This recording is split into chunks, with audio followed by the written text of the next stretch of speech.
Welcome students. अभी तक हम लोगों ने इस चैप्टर का बहुत सारा हिस्सा कंप्लीट कर चुके हैं। एजियोट्रॉपिक मिक्सचर तक हो चुका है। आज हम लोग जो टॉपिक स्टार्ट करने वाले हैं that is qualitative properties of dilute solutions and it is most important topic. यहाँ से तुम लोगों का न्यूमेरिकल आना ही आना है। हर साल यहाँ से क्वेश्चंस आता है एज ए न्यूमेरिकल। तो कॉन्सेप्ट तो अच्छे से समझना है, फिर हम लोग numerical at the end of the topic कराएंगे और एक क्लास दो क्लास के बाद पहले सारे क्वालिटेटिव प्रॉपर्टीज का डिस्क्राइब हो जाएगा, उसके बाद न्यूमेरिकल एक साथ होगा। ठीक है बच्चों, तो स्टार्ट करते हैं टॉपिक। तो बच्चों क्वालिटेटिव प्रॉपर्टीज स्टार्ट करने से पहले हम लोग एक ओल्ड टॉपिक रिवाइज कर रहे हैं। तो ये वाला पोर्शन याद है, हम लोग वेपर प्रेशर के टाइम पे ये वाला टॉपिक पढ़ाए थे। ये क्या था? प्योर सॉल्वेंट, और ये क्या था? सॉल्यूशन, जिसमें ये रेड वाले पोर्शंस क्या थे? Non volatile solute. यहाँ पर वापस से लिख दे रहे हैं, ये जो रेड वाले पोर्शंस थे that is non volatile solute. Non volatile solute का क्या मतलब होता है? ये सॉल्यूट वेपर फेज में कन्वर्ट नहीं हो सकता है। ठीक है, तो अभी बच्चों याद करो क्या पढ़ाए थे यहाँ पर। तो ये पूरा का पूरा सॉल्वेंट था, और ये जो सॉल्यूशन बना जिसमें सॉल्वेंट के साथ, ये सारा सॉल्वेंट है, उसके साथ कुछ नॉन वोलाटाइल सॉल्यूट मिक्सअप था। तो जब नॉन वोलाटाइल सॉल्यूट मिक्सअप हुआ था तो ये सॉल्यूट वेपर फेज में नहीं जा पाया था, क्योंकि ये नॉन वोलाटाइल सॉल्यूट है, सॉलिड पोर्शन है, ये वोलाटाइल नहीं है, वेपर फेज में नहीं जा रहा है। तो वेपर फेज में कौन दिया था? Only the solvent molecules.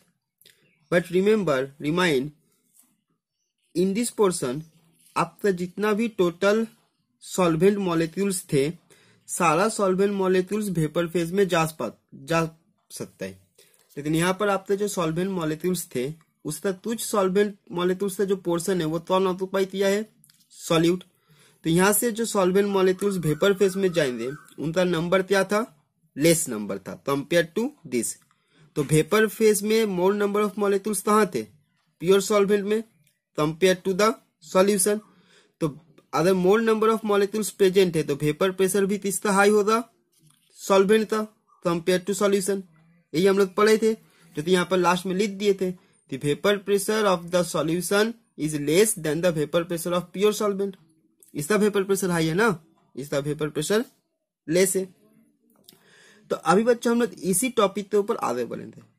अभी मान लो तो ये वाला जो सॉल्यूशन है जिसमें ये नॉन वोलाटाइल सॉल्यूट है, इसका जो वेपर प्रेशर है, suppose that vapour pressure is H80 suppose. तो अब बच्चों थोड़ा अच्छे से समझो, ये जो नॉन वोलाटाइल सॉल्यूट है, suppose this non volatile solute is, ये सपोज हम ले रहे 1 मोल यूरिया एंड 1 मोल सुक्रोज। एक कंटेनर में एक बार लिए 1 मोल यूरिया, अनदर कंटेनर में लिए 1 मोल सुक्रोज। अब बताओ ये दोनों क्या है? नॉन वोलाटाइल है या कोई भी एक वोलाटाइल है? Both are non volatile. That's mean दोनों ही मेरा वेपर फेज में नहीं जा रहा है, दोनों ही सॉल्यूशन में प्रेजेंट है। नाउ तो वेपर फेज में कौन जा रहा है? सिर्फ सॉल्वेंट। तो अभी बताओ हम 1 मोल यूरिया ले रहे हैं या फिर 1 मोल सुक्रोज ले रहे हैं, वेपर फेज में जो सॉल्वेंट मॉलिक्यूल्स है, जो नंबर ऑफ सॉल्वेंट मॉलिक्यूल्स है, उसका नंबर में तो ये इफेक्ट होगा। इधर हम यहाँ यूरिया ले या फिर हम सुक्रोज ले, सॉल्यूशन तो कुछ फर्क पड़ता ही नहीं है, क्योंकि ये दोनों तो वेपर में जा ही नहीं रहे। वेपर में जा कौन रहा है? Solvent molecules. तो 1 मोल ऑफ यूरिया के लिए जितना number of molecules of solvent vapour में जा रहा है, 1 मोल ऑफ सुक्रोज के लिए भी same number of water molecules और सॉल्वेंट मॉलिक्यूल्स वेपर में जा रहा है। ठीक है, तो जो वेपर फेज में नंबर ऑफ मॉलिक्यूल्स है वो फिक्स्ड है। तो अगर नंबर ऑफ मॉलिक्यूल्स फिक्स्ड है तो वेपर प्रेशर जो क्रिएट होगा, जो कि सॉल्वेंट से लेस होगा, तो वो भी क्या रहेगा? एक फिक्स्ड रहेगा। That's mean that is remains H80m।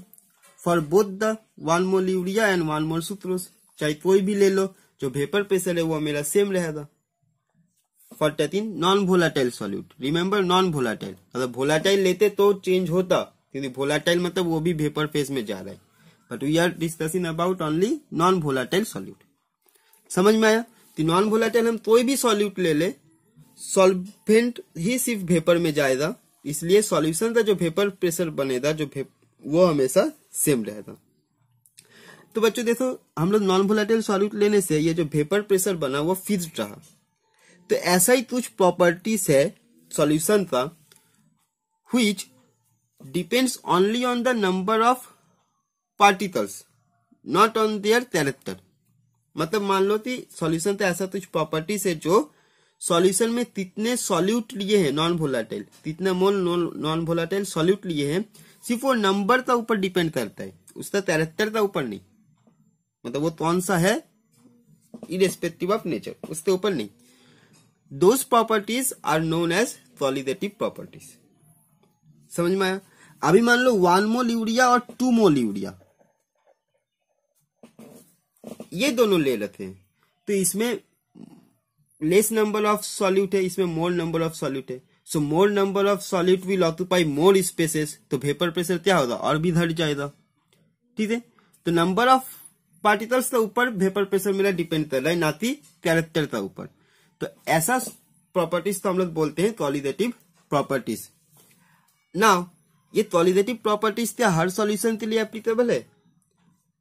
Generally it is applicable for the non volatile solute वाला सॉल्यूशन, जिसमें जो सॉल्यूशन फॉर्म हुआ है नॉन वोलाटाइल सॉल्यूट से, and for very dilute solution, very dilute solution.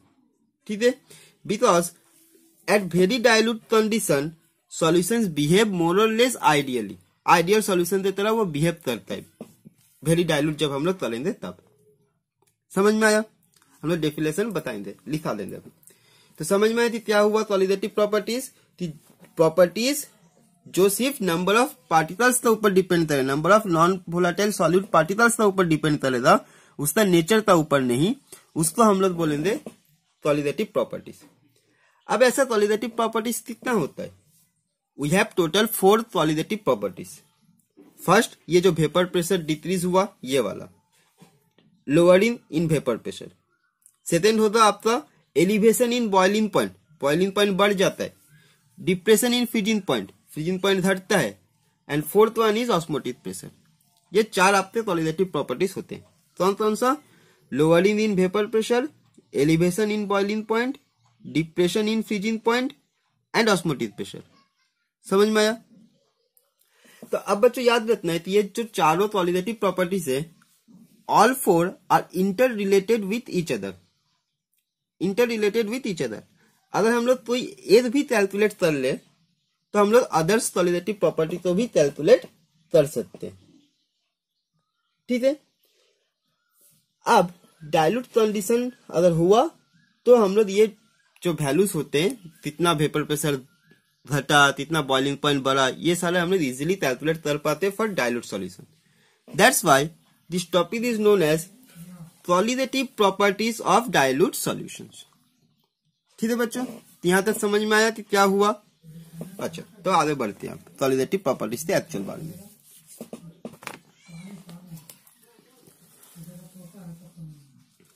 तो here is the definition of qualitative properties of the solution.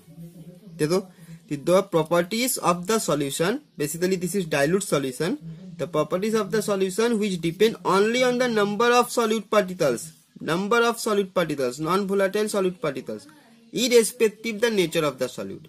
मतलब हम लोग सॉल्ट ले, शुगर ले, यूरिया ले, सुक्रोज ले, कुछ भी ले, कोई फर्क नहीं पड़ता है, सिर्फ उसका नंबर से। जिसका नंबर मोर है, जिसका मोर है उसका क्वालिटेटिव प्रॉपर्टी भी मोर होगा। ठीक है, तो फर्स्ट हम लोग क्वालिटेटिव प्रॉपर्टीज की तरफ डिस्कस करेंगे, that is relative lowering in vapour pressure. Relative lowering in vapour pressure.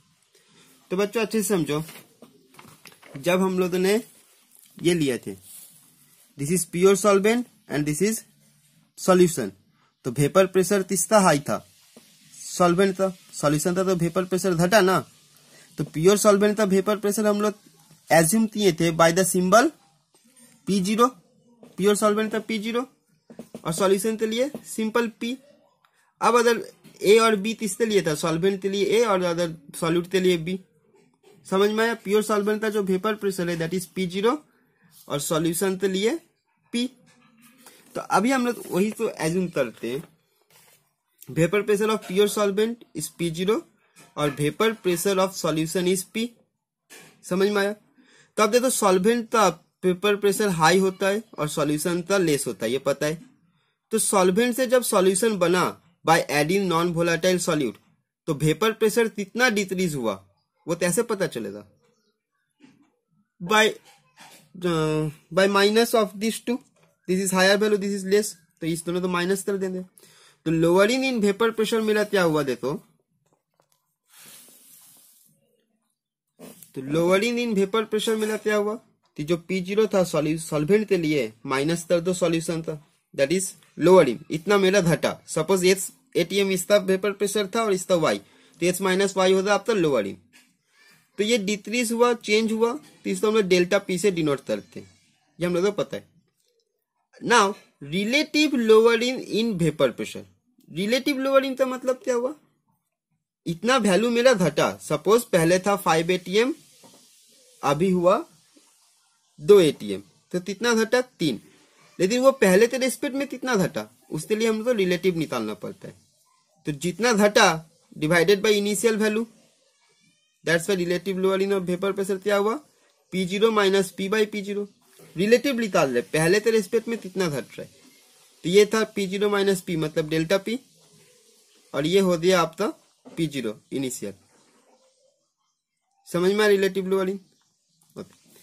Now अब देखो बच्चों, हम लोग तो पता है राउल्स लॉ पढ़े थे, अगर दो सॉल्यूशन था, एक सॉल्यूशन था बाय द टू लिक्विड्स या फिर सॉल्वेंट प्लस सॉल्यूट, तो सॉल्वेंट तो A एज्यूम किए थे और सॉल्यूट तो B, ठीक है। तो दोनों के लिए राउल्स लॉ मेरा क्या था देखो, सॉल्वेंट के लिए P equals to P0 dot H से, यही था जहां H से मेरा मोल फ्रैक्शन ऑफ सॉल्वेंट हुआ, ठीक। अभी देखो बच्चों, हम लोग तो ऊपर में क्या मिला, ये वाला फॉर्म मिला है डेल्टा P बाय P0, ठीक है। नाउ डेल्टा P का क्या मतलब हुआ, देखो यहाँ पर डेल्टा P का मतलब क्या हुआ, delta P means P0 minus P, बस उसी तो हम लोग वापस से ले रहे। डेल्टा P मतलब होता है P0 माइनस P, यहाँ P का फॉर्म हम तो पता है, उसको यहाँ पर प्लेस कर दिए, तो इक्वेशन क्या हुआ, P0 minus P0 dot H से, P0 कॉमन ले लो, सो P0 कॉमन लेने से 1 माइनस H से। अब टोटल जो मोल फ्रैक्शन होता है, हम तो पता है कि mole fraction of solvent plus mole fraction of solute equals to 1, तो HA plus HB equal to 1 होता है। तो अगर 1 माइनस H से तब क्या हो जाएगा, HB हो जाएगा। ये समझ में आता है, ये हम लोग तो पता है 11 में भी हम लोग दिए थे, यहाँ लिख दे रहे वापस से, HA plus HB equals to 1 होता है, ठीक है। तो यहां से 1 माइनस H से मीन्स HB, तो HB प्लेस कर दिए और HB क्या हुआ, मोल फ्रैक्शन ऑफ सॉल्यूट, ठीक है। तो अब यहां से हम लोग क्या कर रहे, डिराइव कर रहे मैथमेटिकल फॉर्म के लिए आगे बढ़ना है। तो ये जो P0 बना, ये P0 तो नीचे लेते आ गए, so delta P by P0 equal to क्या हुआ, HB। HB means mole fraction of solute, तो मोल फ्रैक्शन ऑफ सॉल्यूट का क्या मतलब होता है, moles of solute bye moles of solution, this is moles of solvent and this is moles of solute. तो ये रहा मेरा मोल फ्रैक्शन। नाउ अब हम लोग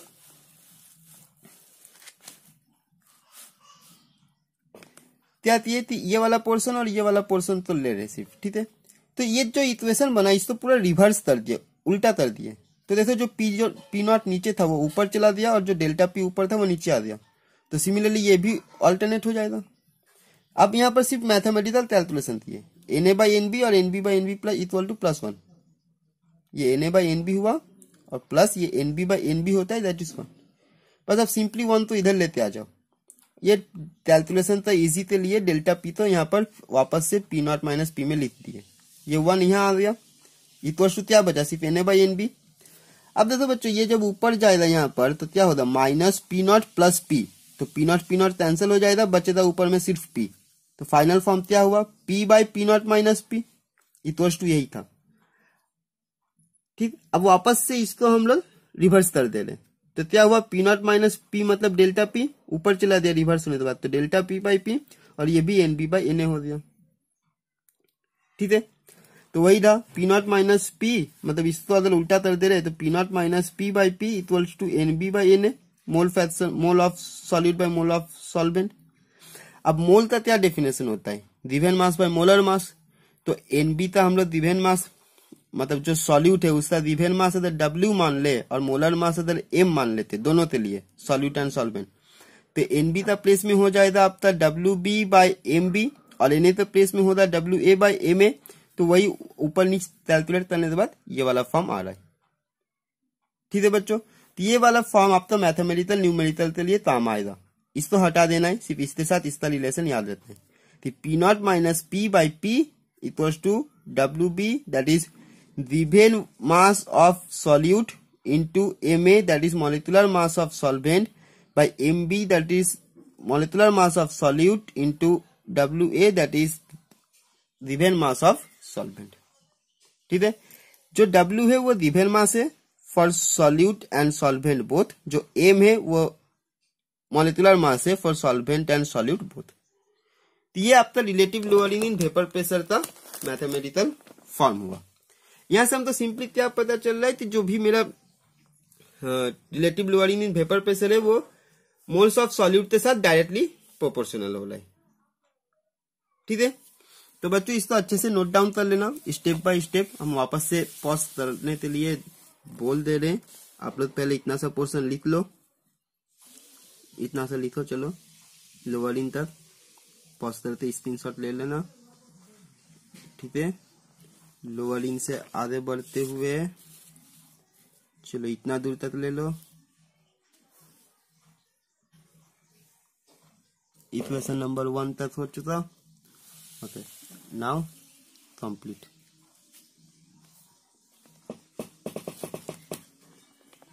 ओके, तो समझ में आया बच्चों क्या हुआ? ओके, अब देखो बच्चों ये relative lowering in vapour pressure, ये मेरा यूज कहाँ होगा? तो ये बेसिकली मेरा जो यूज होगा दैट इज, एक सेकेंड खाले, जो relative lowering in vapour pressure जो यूज होगा वो हम लोग यूज करते हैं, वहां से हम लोग वेपर प्रेशर कितना घट रहा है वो भी निकाल सकते, कौन सा मॉलिक्यूलर मास कितना होगा, क्या होने पर कितना वेपर प्रेशर घटेगा, ये सारा कैलकुलेशन होता है। नाउ अब मान लो कि जो सॉल्यूशन है वो बहुत ही ज्यादा डाइल्यूट है, extreme dilute, for very dilute solution. तो बच्चों याद करो, फॉर वेरी डाइल्यूट सॉल्यूशन हम लोग क्या करते हैं, moles of solute plus moles of solvent is almost equals to solvent मानते हैं या नहीं मानते? मतलब जो सॉल्यूशन का मोल है वो ऑलमोस्ट सॉल्वेंट का मोल होता है कि नहीं होता है? होता है ना। अभी मान लो कि एक बकेट वाटर में आप सिर्फ एक दाना, सिर्फ एक ट्यूब, एक दाना आप चीनी डाले या फिर सॉल्ट डाले, तो क्या वो बकेट नमकीन या मीठा होगा? नहीं होगा ना। एकदम छोटा सैंड का तला एक दाना डाले, नहीं होगा। मतलब उसका जो मोल है वो ऑलमोस्ट इक्वल्स टू सॉल्वेंट का ही मोल माना जाता है। पूरा सॉल्यूशन का जो मोल है वो सॉल्वेंट का मोल फॉर वेरी डाइल्यूट सॉल्यूशन। तो बस बच्चों हम लोग उसी को हेल्प करते हुए फॉर वेरी डाइल्यूट सॉल्यूशन के लिए मैथमेटिकल फॉर्म डिराइव कर लेते। तो यहाँ पर देखो इक्वेशन 1 लास्ट पेज में आया था, तो P not minus P by P not equals to N B by N A plus N B. अब इसको मोल वाला फॉर्म में लिखा दिए, जो हम लोग 11th फर्स्ट चैप्टर में कर चुके हैं कि मोल कैसे निकालते हैं। तो एन बी क्या हुआ, given mass of solute bye molar mass of solute, वही है given mass by molar mass. Solvent के लिए वही given mass by molar mass, given mass by molar मास। अब ये जो मोल्स है ये ऑलमोस्ट इक्वल टू क्या हो जाता है, सॉल्वेंट का mole, N A plus N B almost equal to solvent हो जाएगा फॉर वेरी डाइल्यूट सॉल्यूशन। तो W A by M A plus W B by M B ये भी क्या हो जाएगा, ऑलमोस्ट इक्वल टू सॉल्वेंट वाला पोर्शन। बस सिर्फ इसी तो लिखना है और उसके बाद ऊपर नीचे कर देना है। तो देखो मैथमेटिकल फॉर्म क्या हुआ, तो P not minus P by P not equals to W B by M B जैसे था, ये W A by M A ही बचेगा, ये वाला पोर्शन नहीं बचेगा। तो एम ए ऊपर चला दिया, डब्ल्यू ए नीचे आ गया। This is mathematical form for very dilute solution. ठीक है बच्चों, यहाँ से ये वाला फॉर्म यूज करते आपका न्यूमेरिकल आएगा। हम लोग जनरली इसका प्रीवियस वाला फॉर्म यूज करते हैं, दैट इज दिस फॉर्म। जब भी मैथमेटिकल मतलब न्यूमेरिकल करना है तो हम लोग ये फॉर्म तो यूज करेंगे। If in question it is mentioned that the solution is very much dilute, very much dilute, then we will use this form, लेकिन अगर नहीं बोला है कि बहुत डाइल्यूट है, वेरी डाइल्यूट है, तो पहला वाला फॉर्म ही यूज करना है। समझ में आया? तो इसको पॉज करते, स्क्रीनशॉट लेते, इसको लिख लेना है। ठीक है बच्चों, समझ में आया? तो देखो न्यूमेरिकल हम लोग कराएंगे, लास्ट में कराएंगे न्यूमेरिकल। पहले सारा टॉपिक हो जाए कॉन्सेप्ट, उसके बाद न्यूमेरिकल कराएंगे। अभी तो इस साल बता दे रहे थे कैसा न्यूमेरिकल आएगा। आप तो सपोज बोल दिया कि एक सॉल्यूशन बना है जिसमें सॉल्वेंट इतना मास है और इतना सॉल्यूट डिसॉल्व किए हैं, तो कोई भी सॉल्यूट अगर बता दिया तो उसका मोलेकुलर मास निकाल लेंगे और सॉल्वेंट का मोलर मास निकल ही जाता है। तो ये वाला पोर्शन पता चल गया। एक प्रेशर दिया हुआ रहेगा, इधर इनिशियल प्रेशर मतलब सॉल्वेंट या सॉल्यूशन है तो उसे दिया रहेगा, बाकी आपको निकालने बोलेगा। समझ में आया? तो वीडियो तो पॉज करके पूरा नोट कर लेना है। ठीक है, वापस से सारे पोर्शंस तो जगह पे बना दे रहे, आप लोग स्क्रीनशॉट लेके लिख सकते हैं। अगर नहीं पहले मिस कर दे तो ये आपका पहला पोर्शन था, लोअर इन तक। ठीक है, लोअर इन से आगे बढ़ते हुए इक्वेशन नंबर 1 तक एंड इक्वेशन नंबर 1 से अल्टीमेट तक। ठीक, और at the end this portion for the very dilute solution. तो आई होप बच्चों समझ में आया होगा। तो क्वालिटेटिव प्रॉपर्टी का ये फर्स्ट क्वालिटेटिव प्रॉपर्टी है, that is relative lowering in vapour pressure. Next video में हम लोग पढ़ेंगे एलिवेशन इन बॉइलिंग पॉइंट के बारे में। ठीक है, तो वीडियो अगर समझ में आ रहा है बच्चों तो लाइक जरूर करना और सब्सक्राइब करना ना भूले, और चैनल को आगे शेयर जरूर करें। Okay, thank you.